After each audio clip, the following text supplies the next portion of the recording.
back to my channel. If you're new, make sure you check out my videos and you hit that subscribe button. If you've already seen my videos and you've already seen my channel, then welcome back. It's good to have you. And if you've read by the title, we're going to be talking about pregnancy and postpartum depression.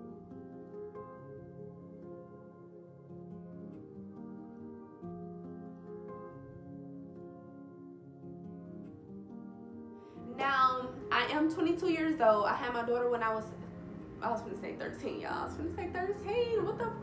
I had my daughter when I was 18 years old. She's 3 years old now. Early on in my pregnancy, around 7 weeks, I found out that I was threatening a miscarriage. I was doing my hair in the bathroom and it felt moist, like as if, you know, my cycle started or something. I've read that some people still spot and have periods when they're pregnant. Some, not everybody. So when I felt that, and I hadn't felt that none since I had been pregnant, I knew something wasn't right. So I ended up going to the hospital, and the doctor was like, keep your legs elevated, don't stand for long periods of times, and just, you know, kind of hang it out, because I was threatening a miscarriage and you just don't know how your body is going to react. I mean, even if you do everything that the doctors say, it's still a possibility that you could have a miscarriage. But that's just how stuff is. That's just how the body works. That's just what goes on. Now, when I found out that I was threatening a miscarriage, I did what they said. I was down because I'm like, why me? Like, this is my first baby. How can I be threatening a miscarriage? I'm not underweight. I'm little. I'm 5'2". I was about 115 then, and I'm like, why am I threatening the miscarriage? Me, out of all people, like, why me? That's literally how I felt. Like, everybody else get pregnant, they had a baby, they get to see their stomach all full, but I knew like I could still have kids in the future. I knew that. One day I went to the, like, this was maybe a week after I went to the hospital. I went to the restroom and what I thought I saw was my baby. Like, so I thought I had a miscarriage. I was crying, I was depressed.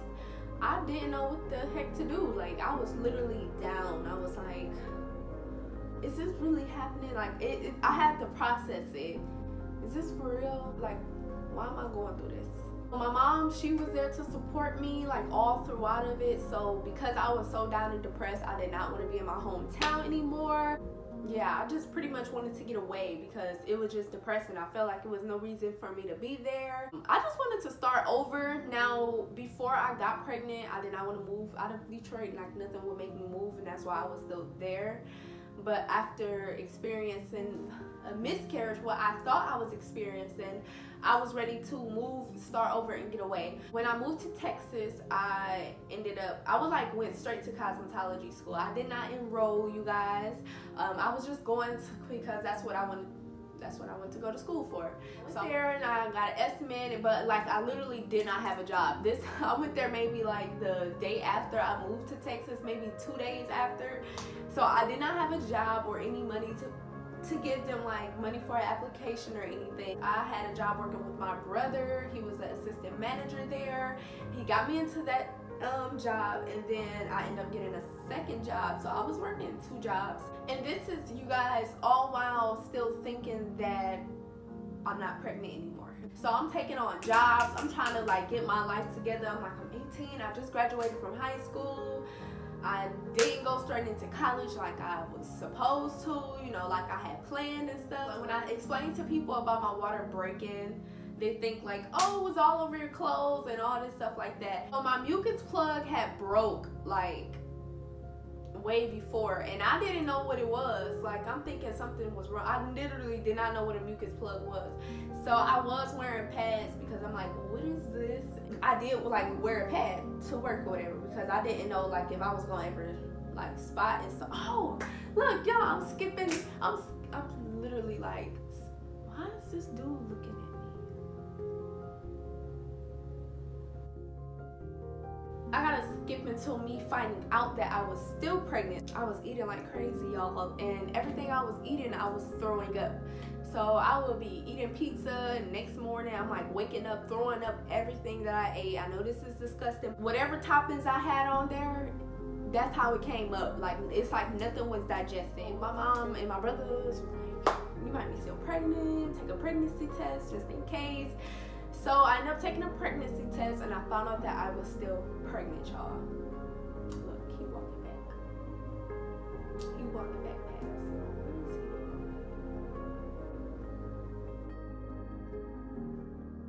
Maybe he went to go throw some trash away, but I sure ain't seen no big ass trash bag, but whatever. But I found out I was still pregnant, and that was like, it was a lot of joy. Like, it was, okay, I'm gonna tell y'all this. It was a lot of joy, but at the same time, it was nerve-wracking because I'm like, now I'm no longer with the child's father. I'm in a whole nother state. Now I have to care for a baby. Single mother status, just like that. Yeah, I like was thinking like, hooray, but in the back of my mind, I'm like, it ain't working to try to pay on school, and now like I'm working to take care of a baby. And I didn't even get to work long after that. Like, I had my 2 jobs, and then next thing you know, I'm at work at the job that I had with my brother. It was just like really wet down there. Like, I mean, really wet. Like, not like no, I just came on my cycle wet. Like, it felt like something's going on. Now, I don't have periods anymore because I'm on birth control. I don't do cycles because when I did have them, I had the worst cramps. I bled super duper heavy and I would throw up. So I still have, this is like literally the last pad from the, I don't even use this or need it, but luckily I have it. So this is the same pad that the same kind of pad I was using, and it's really thick. I had on one of these and it felt like somebody filled up a sink of water and dumped this in it and then put it on me. That's what it felt like. Oh my gosh, what's going on? I was hoping, like, I hope it don't go through my clothes. Or I was just so damn nervous because I was at work, y'all. I was at work. So my brother came and picked me up, took me home, and when I went to the bathroom, I had told my mom about it, and she was like, your water broke, that's your amniotic fluid, we gotta go to the doctor tomorrow. She told me not to eat anything, so when I go to the doctor, they can do their test, because she was like, when you get there, they're gonna tell you not to eat anything. I didn't eat anything. Went to the hospital, they ran the test on the fluid, and it was like, yes, your amniotic fluid, your water broke. I was 22 weeks when I was admitted into the hospitals. Women supposed to carry their babies for 40 weeks, or at least up to 40 weeks. I carried mine completely for 23 weeks. So at 22 weeks, I got admitted to the hospital. I had a room with no windows, so it was miserable. I had IV and all type of stuff, and the IV and everything they connect you to, and the monitors and some little rolly thing. I had to take that with me everywhere. If I had to go to the bathroom, I had to roll that with me, make sure I don't, mess anything up and try to go to the bathroom and stuff. The IV that they would give me would hurt. Whatever they was putting in the IV, it was like, it hurt. It felt like something sharp was going through my veins. It was really painful. They told me that because my water broke at 22 weeks, like, if she came now at 22 weeks, she wouldn't make it. But if I held her for a week and carried her to 23 weeks, that it will be a 1% chance for her to survive. She was also being like really, really stubborn. One minute they would check me and she would be head first, which is good. Then the next minute they would check me and she would be feet first, which is being born breeched, which the incorrect way that a baby is supposed to be born. They told me that if it came down to it, to saving, me or my baby's life, they would have to save mine. And I told them, like, no, like, y'all save my baby life. And my mom was like, no, they gonna save your life. I feel like, save my baby, give my baby a chance to live. Then I have my mom, which is like, you're my baby, and I want them to save my baby, because you can always have more kids. I held her in for a week, and on my 23 mark, they transferred me to another hospital because the care that my daughter would have needed if she was born at 23 weeks or like 24 weeks, 25 weeks, in the hospital that I was at, they wouldn't have been able to give her the care. So they wanted to transfer me to another hospital so that way when she was born, she could be properly treated. What I didn't like about this hospital, y'all, he was like, oh yeah, when you go to the restroom, you got to go to the restroom on the bedpan, because if you go to the restroom in the toilet, it's a possibility that your baby can come out, and if your baby come out, you don't want it falling out into a toilet. And then think too, you guys, at 23 weeks, a baby is like really, really small. And if you want an idea of how small, like I said before, you can always Google 23-week-old baby. They're really, really small.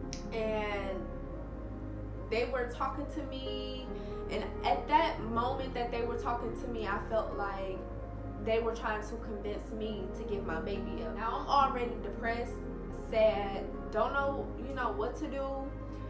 And so when I was in the hospital and my mom was there, and the doctor, he was up there like, oh, you should basically let them disconnect me from the machines that was helping to keep my, so they can keep tabs on my baby. They was basically saying to basically let them unhook me from the machines that gives me IV, because I didn't have any amniotic fluid to keep my baby surviving. I had to keep constantly drinking water. So, like, at the same time, I'm like trying to be strong for my baby, but it was so miserable, y'all. I felt like I was going through too much for only 18. People want to consider themselves adults so quick until they get put in a position that an adult should be in, and not a child that's 18. When I say it was depressing, it was depressing. He was saying all this like, it's a possibility that she could grow up and be deformed and have heart problems, brain problems, all these different conditions. And he was like, you young, you don't want to spend his exact words was, you don't want to spend the rest of your life taking care of someone else. What kind of shit is that to say to somebody that's, for one, young, two, that's having a possibility, like a 50-50 chance of losing her damn child? I just couldn't believe that he said that. And he was like trying to confuse me and saying all this stuff, and to the point I was like, yeah, I want it unhooked or whatever. And my mom was like, you want them to unhook you? Basically, it's gonna let her pass away in my stomach. That's what they wanted me to do. Let her pass away comfortably in my stomach, disconnect me from anything, and me just wait around for her to die inside of me, and then they remove her. When she was like telling me what the hell they was, really saying, I was like, nah, no, like, I want to keep me hooked up. That's when I felt like the doctor was on some shit, and I didn't want to be at that hospital no more, but I had no choice. After I said no, I want y'all to keep me hooked up to everything and to try to help my baby when she arrived. That's when he was like, oh, you can go to the restroom and all that stuff like that. And me and my mom like, didn't he just say if you go to the restroom, it's a possibility that she could fall out in the toilet? Before it was, oh, no, use it in the bedpan, But the moment I'm like, I'm keeping my baby, do everything y'all can, do y'all damn job for one. Then it's, oh, you can go to the bathroom. You want me to go do the same thing that you just said it's a possibility, it can harm my baby.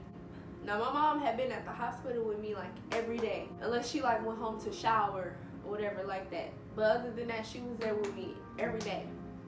So I couldn't sleep. They gave me a sleeping pill to help me sleep. My mom was like, I'm gonna go home, I'm gonna get some sleep, shower, eat, and then I'm gonna come right back up here. I'm like, okay, cool, I'm gonna be asleep during that time. So she left. I'm laying there, I nod off, I go to sleep, sleeping. Next thing you know, doctors, nurses, whatever, they run in like, the baby heart rate is dropping, waking me up out of my sleep, scaring the hell out of me. every time I think back on this, it pissed me off because I just be thinking like, y'all gave me a damn sleeping pill and y'all wake me up by running in my damn room saying that the baby heart rate is dropping. They put the little gel on my stomach and they was like monitoring the baby, and they was like, we're gonna have to do a C-section. Up until my daughter was born, I never knew the gender. I never knew what I was having. Because my water broke so soon, and because I had no amniotic fluid, they could not tell whether I was having a boy or a girl. So in the beginning, then it was, I think it's gonna be a girl, but don't go painting the room pink. So I never knew what I was having until my baby was here on earth. Yeah, they came in the room, they rushed me out or whatever. I didn't have time to call nobody. It was one doctor that did that. One doctor was giving me medicine to drink to knock me out. Another doctor was rubbing my hand like, it's gonna be okay. And another one was rubbing my forehead, standing over me. And it was just other doctors around, and I was just, all I kept thinking in my head is, I'm not gonna go to sleep. I'm not gonna go to sleep. I was so damn scared, y'all. I didn't have nobody with me. I didn't have no relatives with me. I was alone. To actually go through the labor process alone to this day still crushes me, because I wish that even though I was asleep, I still wish that someone else could have been there with me and let me know that I was okay, the baby was okay, everything was gonna be fine. You know, that support during that point in time would have been really nice, but unfortunately they did all that right after my mom left. After my mom left and I was asleep. I remember waking up and I was in this recovery room, and the lady, she was putting this diaper on me, like this. Y'all, I was groggy, they had me drugged up, but I swear it was either a big ass pad or a diaper. I'm not even gonna lie to y'all. And I remember her putting that on me, and she was like, do you want to call someone? And I'm like, yeah, I was out of it. Like, I had called my mom and I was like, I'm in labor, and I like couldn't even make out what was going on. I was telling her like I was in labor, then I was like, I have the baby, and then I was just all over the place. So she was like, I'm on my way. My brother was in the recovery room with me, and he said he saw my placenta in this thing. I have to re-ask him about that again, but it made him sick seeing me like that. And my mom was the first one to go see my daughter. Actually, she was the first one to go see my baby in the NICU. But I remember the lady was like, if you feel any pain, just press this button. And I was just so drunk. I'm just pressing the damn button. I was talking so much BS, like about the nurses and stuff to my mom and all that. I was talking so much junk, y'all. I had staples on my scar, and I was in the hospital for a few days after that, and I was going to go see my baby in the NICU. They would like roll me in the wheelchair to go see her. And I'm going to show y'all a picture, this picture. I'm going to try to get it without the glare. This picture is actually the first day she opened her eyes, and it's actually the first day my brother went to go see her. So the brother that saw me in the recovery room, he actually took forever to come see her. It's because he didn't want to see her like that, because right here, she looks like she could be a big baby, but she was still super, super small on this picture. And she was on a breathing tube, a feeding tube. She had laser surgery on her eyes. She's been through occupational therapy, physical therapy. She's still having speech therapy.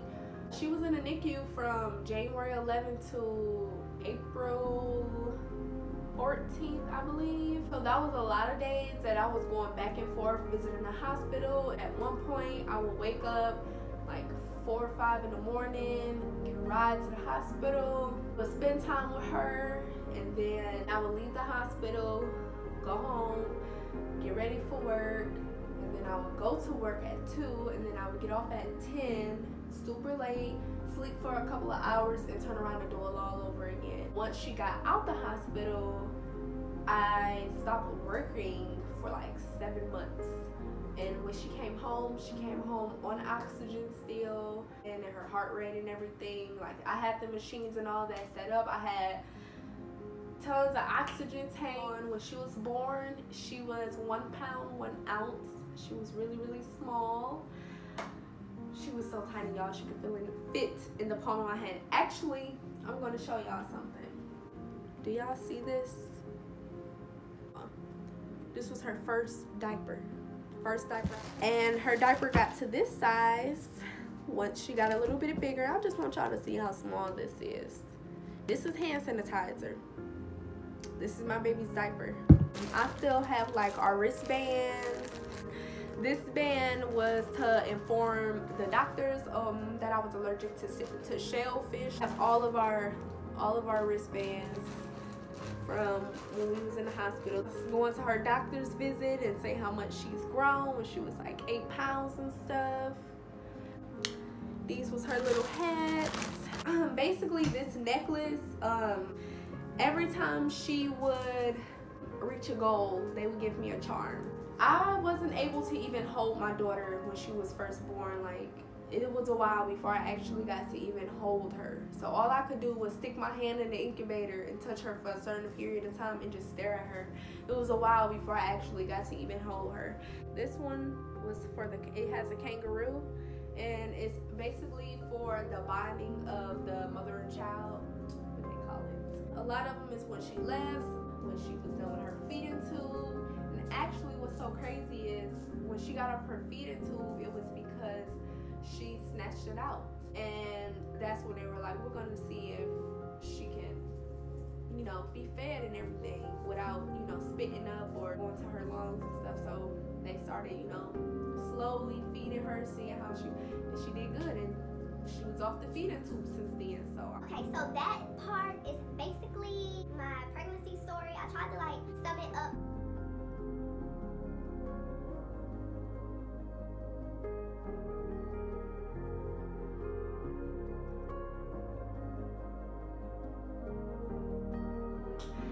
So I'm going to get into the postpartum depression part, and I'm not going to go too deep into detail about my experience with postpartum depression because it's very personal.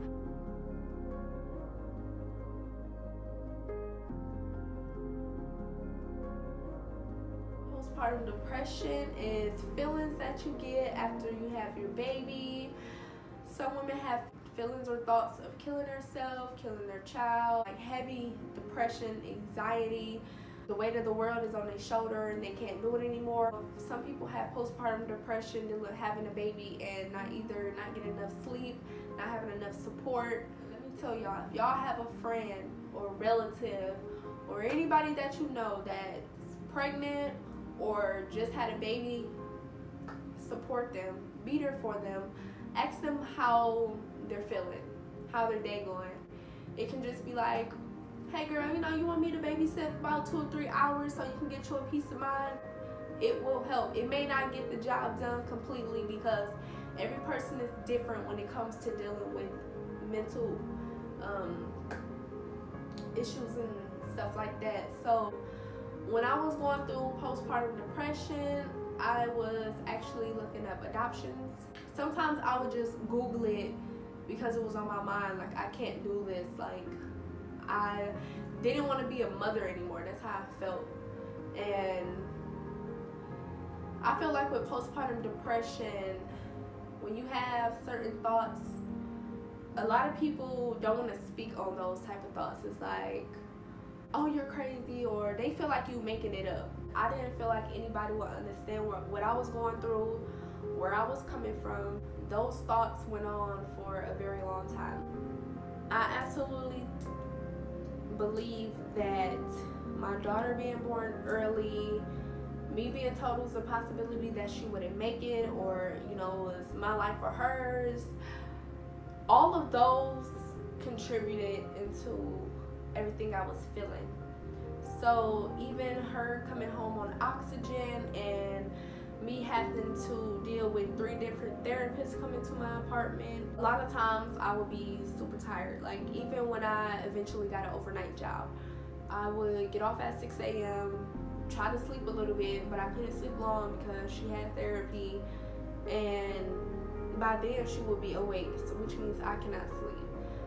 And then majority of the times I would have to wait for another therapist to come. Still try to maintain and try to figure out how can I get my rest so I can stay up and go to work and work a night shift all night. Because I've gone through postpartum depression, and when I say y'all, I've gone through it to where my mom would tell my brothers, keep an eye out on me.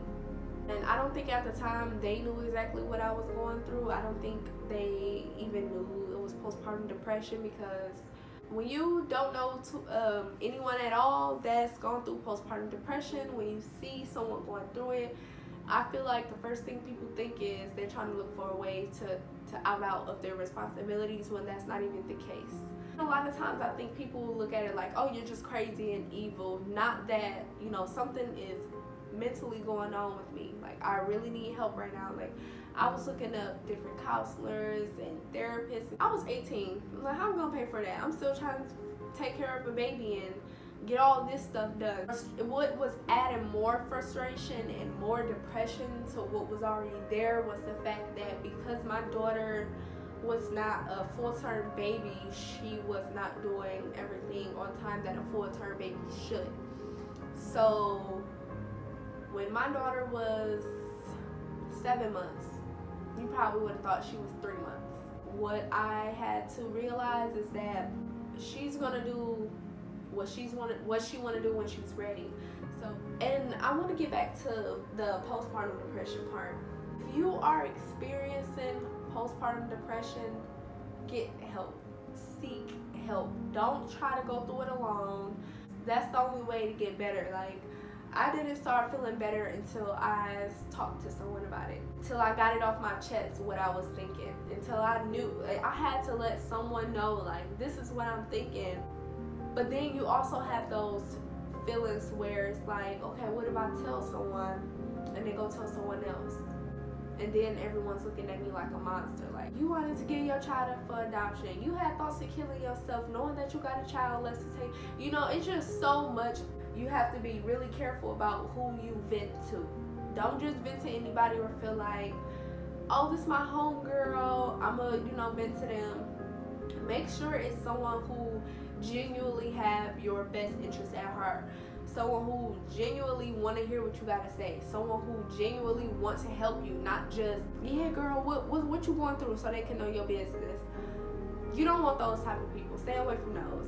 You can always talk to your OBGYN or, any doctors and get resources and stuff like that. If you don't have a way to get a therapist, like when I would go to my appointment and they would check on my scar and make sure like I was healing well and everything, they will also ask me questions about my health, how I'm feeling mentally, if I wanted any resources or any helps or any numbers to any nurses. It's like, really take advantage of those. If you have to, call a crisis hotline. Like, it's been plenty of times where I've had suicidal thoughts and I'm like, I need help. I know I need help. My problem was I would Google a crisis hotline number and I would be ready to call it, but my pride just would not let me call them. My pride would not let me seek and reach out for help and let somebody know, like, I'm having these thoughts. I need you. I need you to talk to me. I need you to calm me down and help these feelings go away. You also want to try to get into anything that can keep you busy or keep your mind active, because when I was going through postpartum depression, like I said, I wasn't working for 7 months. So I was at home dealing with everything that I was dealing with. And when my daughter was on her machines and oxygen at home, it would constantly go off in the middle of the night. So I'm jumping up trying to make sure, she's okay. When you have me time, when your child is asleep or, your parent or somebody babysits for you, take that time to self-reflect, to get your mind together for one. If you gotta write out whatever you feeling. A lot of times when I would go through feelings as far as relationships, family-wise, friendship-wise, and even just dealing with stuff, within myself, I would write it down, and I would, go into detail if I want to. Curse. Your spelling ain't gotta be right. Your handwriting ain't gotta be neat. Your sentences ain't gotta be complete. You ain't gotta put no punctuation. Just write. Just express how you feel. Ball it up. throw it away where no one can get to it. Don't throw it away in your trash can at home where somebody gonna be nosy like, what's with this paper? And get to read it, and then now they know all your business or how you feeling when you didn't want them to. Make sure you don't want everybody all up in your business. If you like to read, do that. If watching movies or watching TV will, you know, help keep your mind off things, do that as well. Anything that's gonna keep your mind from thinking anything negative or thinking, I don't want to be here anymore, I can't do it. Don't give up on yourself, don't give up on your child, don't give up on your life. Know that you mean something, know that your child means something, and know that your life means something. Know that everyone is not perfect. Don't feel like you're a bad person because you're having certain thoughts. Mental issues is real, and people just don't want to accept that. And I feel like now that people are more aware about mental issues, I feel like you have that group of people that's gonna be like, y'all are, like I said, y'all are using that as an excuse to do this or to feel like this. Y'all are using this as an excuse. Those type of people, you just gotta get them the boot. One, your body is changing, your nose is getting fatter, face is getting fatter, you eating more, you just gaining hella weight. Some people become very insecure when it comes to the weight. You don't have your body anymore because now it's stretching for a new person to form. You have to change your eating habits. If you drink alcohol, smoke weed, do any type of drugs, you have to cut all that loose.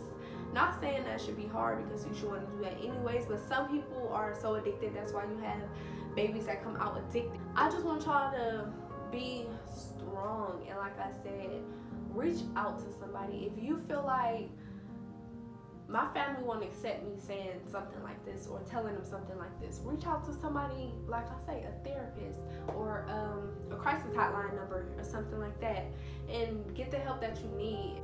Find something to do. Find stuff that you're interested in, because I wish I knew that when I was going through it and I was just sitting in the house. Want to ask me some questions that maybe I did not answer for you, then feel free to message me. You can message me on Instagram, you can message me on Twitter, Facebook, whatever you want. Feel free to contact me. I'll be so happy to respond. Before I end this video, make sure that you smash that like button. Make sure you comment below so that way you get a discussion going. Make sure you subscribe to my channel, and also if you want to see any content, let me know below, and I will see you guys in the next video.